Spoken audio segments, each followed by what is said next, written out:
everybody, welcome back or welcome to the channel. It's your boy Wicked T, and today we are back with the end of month vlog for February 2025. It's been a good month. We got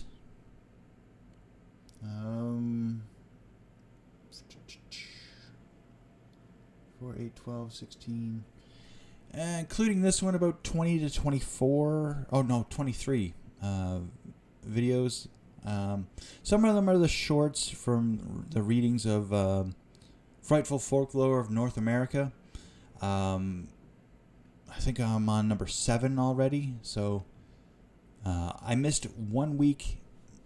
I think it was last week, actually. Yeah, the 21st, 22nd. I don't think I did one then. I think I forgot. But yeah, otherwise we've been motoring along, just getting our videos in. We were approached by a company or a game developer that did a game called Strawberry on Steam. They asked us to do a game review and add it to our wish list and join the Discord. And I forgot to join the Discord, but I added it to my Steam wish list. And when it came out it was supposed to come out the 10th of February. It ended up being delayed a couple days. I think it came out actually the 13th, the Thursday after. But for some reason I can't get it to work. It's just a little clicker game. I can't get it to work on my computer. I don't know why. I talked to them and they asked for the specs for my PC. I sent it, but I haven't heard back from them since. But it was only yesterday that I sent it, so it should be fine. But yeah, I was kind of excited about that. They were gonna send a early release key for it, but it ended up just like most companies, just before release of the game. They ended up being very busy. Couldn't send it to me. I'm not that concerned. I mean, it's a free game on Steam. It looks good for a clicker. But yeah, unfortunately, I couldn't get that video done this month. Hoping to get it fixed and have it out for next month. Let's see what else. I'm sure there's been birthdays. None from my family that I can remember. No, I can't think of any. I know my birthday, my sister's birthday, and my cousin Dustee, his birthday is all next month, March. Yeah, I can't think of anything else we did. Yeah, again, sorry about the lighting. I look all washed out on one side because the other light died. It was weird too. It just stopped working, and then every time I hit the power button on it, it would pop and hiss, and I'm like, no, I'm not gonna plug that in anymore. But yeah, next up we have Dustee's archaeology review, and I'll be back right after that. Hi everybody, welcome back or welcome to the channel. It's your boy Dustee, and today we're doing our February 2025 archaeology review, and we are going to start with oldest example of writing in northern Iberia. La Brugela Verde reports archaeologists have uncovered a small inscribed object at the Iron Age settlement of La Pena del Castro. That bears evidence of the oldest examples of writing ever found in northern Iberia. In 2017, an ordinary spindle whorl, a counterweight used in the weaving process, was found in a storage area that contained a basket of seeds, pieces of cured beef, and several tools. So that's pretty cool. As you can see, we have the spindle weight. It has the V on it here. Hole all the way through the center for the counterweight. But yeah, that is the earliest example of writing in northern Iberia. So that is awesome. They believe it to be some kind of property mark, so the V could have been for whoever owned it, which is very interesting. Next we have Iron Age spoon may have predicted the future. An unusual divination spoon was found by metal detectorists at a site along the west coast of Isle of Man, according to a statement released by Mannix National Heritage. Dating to between 400 and 100 BCE, the bowl of the bronze strawberry-shaped utensil is engraved with two perpendicular lines to form a cross.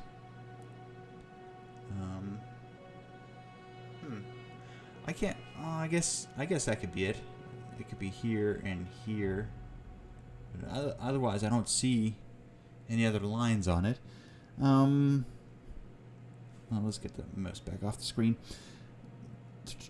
Details about how exactly the peculiar spoon may have been used remained unknown, but experts theorize that it played an important part in Iron Age ritual to predict the future. That's pretty cool. At least I thought so.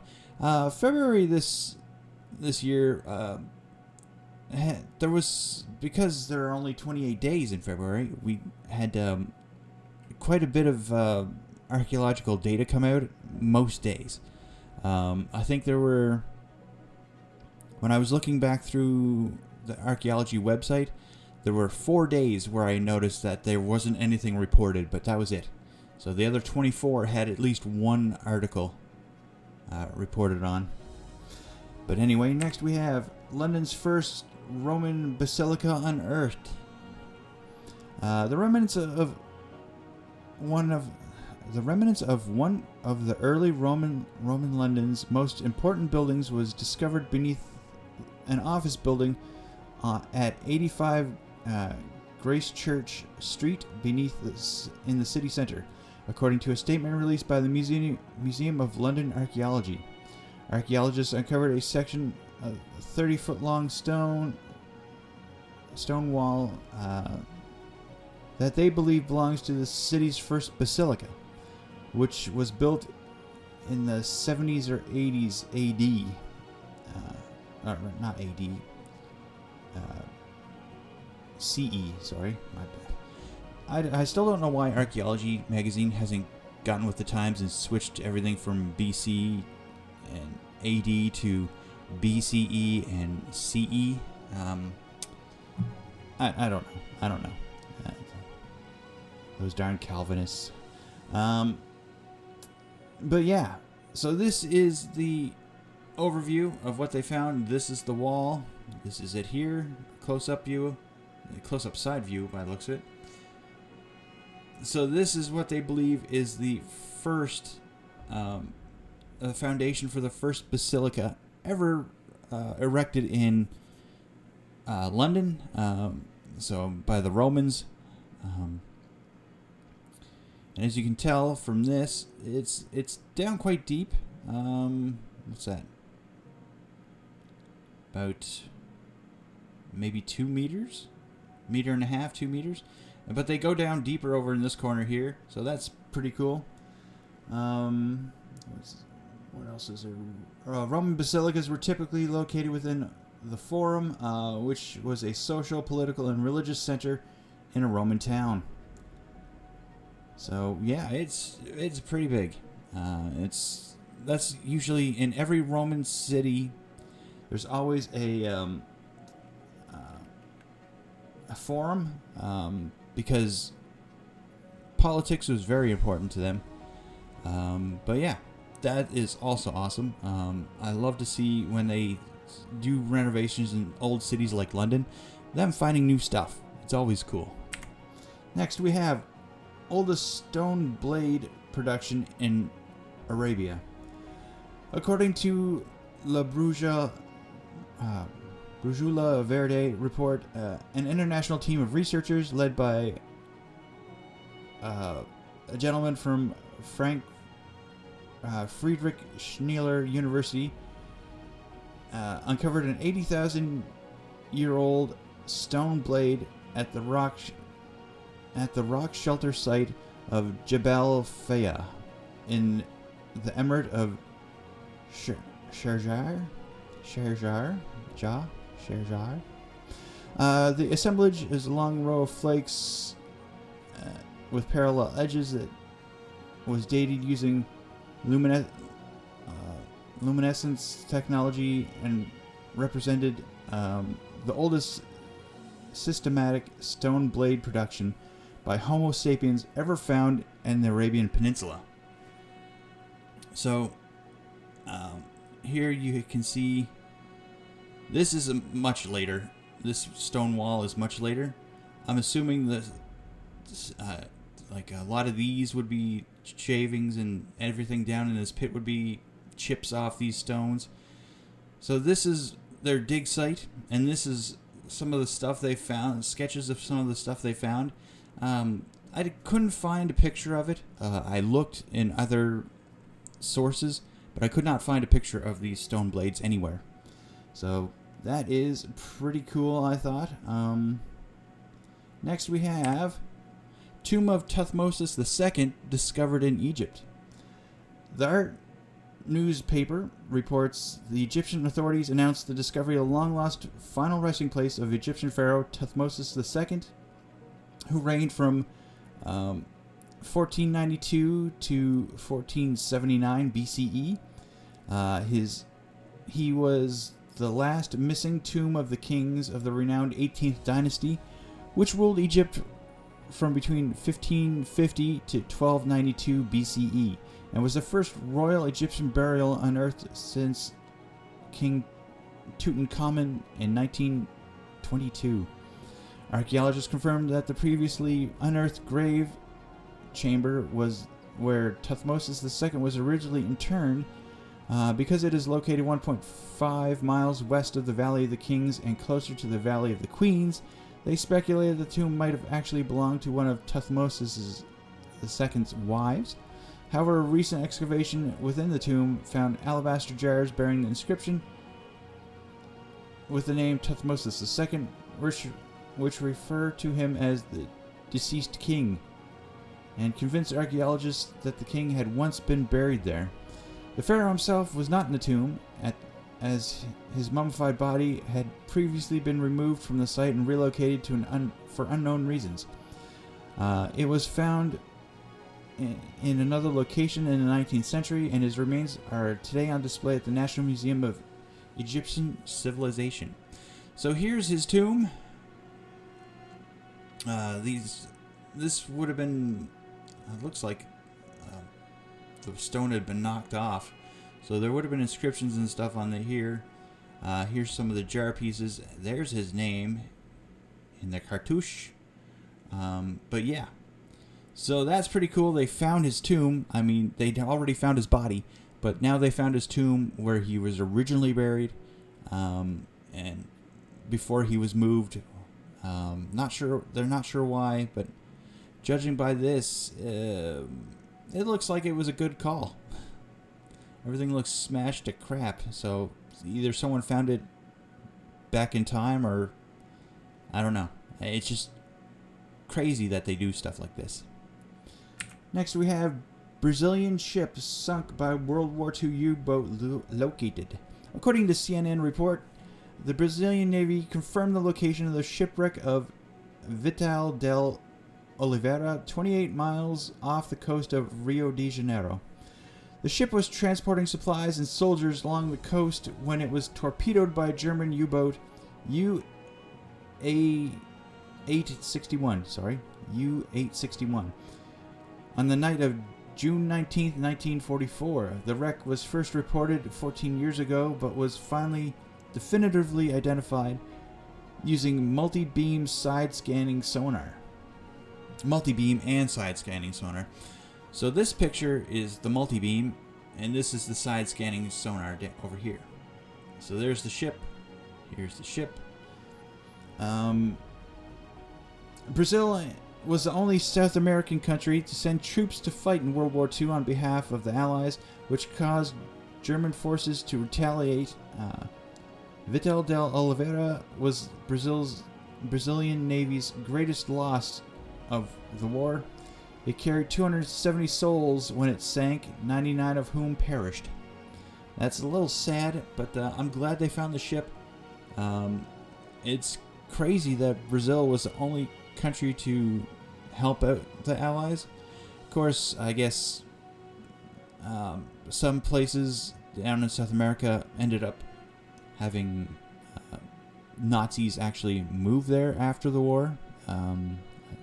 So that's a little fun, I guess. But I'm glad they found the ship and they can confirm the find. So that was great. Next we have Iron Age necropolis unearthed in Alpine, Italy. I don't know why I'm getting so many from this one newspaper or journal, but La Brugella Verde reports that archaeologists discovered a monumental early Iron Age necropolis nearly 25 feet below Santa Croce Street in the heart of the Alpine city of Trento. The site was located between two channels of the Frisian River, and were preserved beneath the sediment deposited during periodic flooding.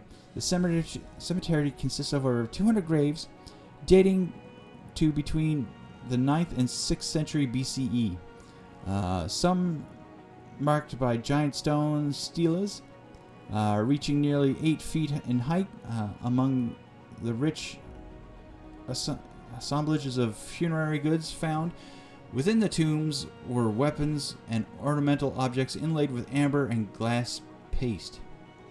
So that is pretty cool. Look at these guys. Look at these grave markers. I mean, they're knocked down now, but they would all be pretty tall. 3.5 to 4 feet by the looks of some of them. And a lot of them look like they're still going down. So they could be even bigger. And they found grave goods. So this was an untouched cemetery at the time of its discovery, but I guess it was below a street, so that is awesome. I'm not a big fan of people finding dead bodies, but grave sites are pretty cool. It's always interesting to see how different cultures treated their dead, so that's always cool. Next we have Scotland's Galloway hoard may have belonged to the community. A new study has determined that the famous Galloway hoard may not have belonged to a single wealthy individual, but perhaps to an entire community, according to this statement released by the National Museums Scotland. In 2014, metal detectorists in Kirkcudbrightshire discovered a collection of Viking Age objects that were buried around 900 AD or BCE or CE. Sorry, 900 CE. The treasure included 11 pounds of silver and gold, an Anglo-Saxon crucifix, various pendants, brooches, bracelets, and silver gilt vessels that originated in the Sassanian Empire of Iran. A recently translated runic inscription found that the interior of one silver armband reads, "This is the community's wealth/property." This is another real... so that's what this is. This is the inside of the silver bracelet. And so this here says it belonged to... it was community wealth or property. So that is interesting, as this would be the first communal burial of goods ever found in Scotland. So if this all belonged to the community, it's strange that they buried it all. But yeah, that is a very interesting one. Next we have a Copper Age fortress discovered in Spain. According to El País report, researchers from Terra SL discovered a 4,900-year-old fortress on a hill in southwestern Spain. The pentagon-shaped fortress is surrounded by 3 concentric walls, 25 bastions, and 3 ditches Arrowheads, idols, axes, grinding stones, plates, bowls, and loom parts were all found inside the structure. Traces of a reservoir for water storage and cabins were also uncovered. So yeah, they believe it was abandoned around 2450 BCE. The excavation near one of the defensive ditches has also uncovered a later burial of a man who may have been a Roman soldier. The man's body was placed face down with a dagger or pugio on his back. The dagger was dated to the late 1st century BCE. This suggests that the individual may have had a military role, as the pugio was a standard dagger used by Roman legionnaires. So there's the dagger, and as you can see, we have this here, and then the walls out, and then ditches by the looks of it. So yeah, this was a massive complex. I'm not sure why it looks like this on the edges. Maybe they were doing, maybe this is a flyover and this is LiDAR. I'm not quite sure. But yeah, and there's the Pugio. So that is a pretty good find in southern Spain there. I can't wait to hear more about this one, actually, because fortresses are always cool. Like I said, I like war stuff, weapons, tactics, battleships, forts. They're all really cool to me. Next we have 25-year-old burial expands Sarmatian territory. According to a report in the Astana Times, excavations of the Caribou II mound in western Kazakhstan's Atro region reveal 9 Sumerian burials dating to the 5th century BCE. 7 of the graves, some of which contain multiple sets of human remains, were preserved. More than 1,000 artifacts were recovered from the burials, including gold jewelry decorated with the image of a leopard, bears, tigers, and antelopes, weapons, ceramics, and 2 rare wooden bowls. Archaeologists excavating at the Karakudak and 1 and 2 site mounds, which are located about 6 miles away from the Caribou II mound, uncovered iron and bronze weapons, household items, silver pictograms, and 2 touchstones with gold handles, thought to have been used by the Sarmatians to test objects for gold content. So that's pretty cool. So these are some of the items they found. I love the way they have these set up for the pictures. This red velvety looking background, the pillow. But these are real cool. I think this, I'm not quite sure what they said this, they didn't really say what this was. But I think that goes in there. I think it might be a knife. And that holds the handle, or that holds the blade in to the handle. And this would be the sheath. But I'm not quite sure. It could be any number of things. And then this is obviously a bracelet or armlet or something of that nature. But they're all very nice objects. So this expands the territory of the Sarmatian Empire out into Kazakhstan. So that it's getting big. If you know anything about the Sarmatian Empire, it was fairly widespread from Iraq, from the Middle East upwards. So it is, with this new territory expansion, it's gotten a bit bigger. So I think that is all. Yeah, that is all we found this month that I found interesting. So if you enjoyed this, drop a like, leave a comment down below, and subscribe because it's free. It helps out the channel. And I will catch you all next month for the next one. Archaeology review. Bye-bye. Well, I hope everyone enjoyed Dustee's archaeology review.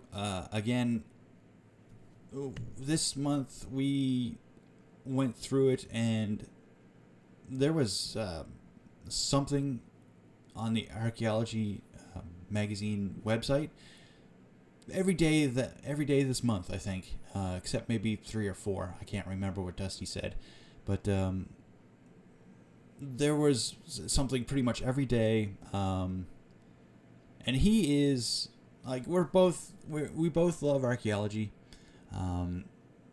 He is definitely more into it than I am. I mean, we both have the education for it, but he's definitely more into it than I am. Especially the war stuff.